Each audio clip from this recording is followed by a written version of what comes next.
ఇప్పుడు మనం దగ్గర ₹2.49 కరెంటు కొంటున్న పరిస్థితి. దాన్ని కూడా రాద్ధాంతం చేసినారు. అదాని ఇట్లా చేసినాడు, వీళ్ళు ఇట్లా చేసినారు. కాబట్టి మనమందరం కూడా ఆలోచించుకోవాల్సిన అవసరం.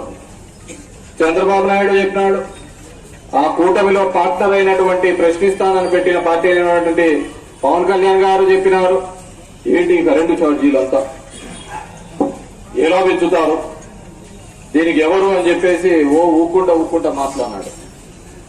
ఇప్పుడేమో మౌనవ్రతం పాటిస్తున్నారు. ఇప్పుడు మనం దగ్గర ₹2.49 కరెంటు కొంటున్న పరిస్థితి. దాన్ని కూడా రాద్ధాంతం చేసినారు. అదాని ఇట్లా చేసినాడు, వీళ్ళు ఇట్లా చేసినారు. కాబట్టి మనమందరం కూడా ఆలోచించుకోవాల్సిన అవసరం. చంద్రబాబు నాయుడు చెప్పినాడు, ఆ కూటమిలో పార్ట్నర్ అయినటువంటి ప్రశ్నిస్తానని పెట్టిన పార్టీ అయినటువంటి పవన్ కళ్యాణ్ గారు చెప్పినారు, ఏంటి కరెంటు ఛార్జీలు అంతా ఎలా పెంచుతారు, దీనికి ఎవరు అని చెప్పేసి ఊక్కుంటా మాట్లాడినాడు. ఇప్పుడేమో మౌనవ్రతం పాటిస్తున్నారు.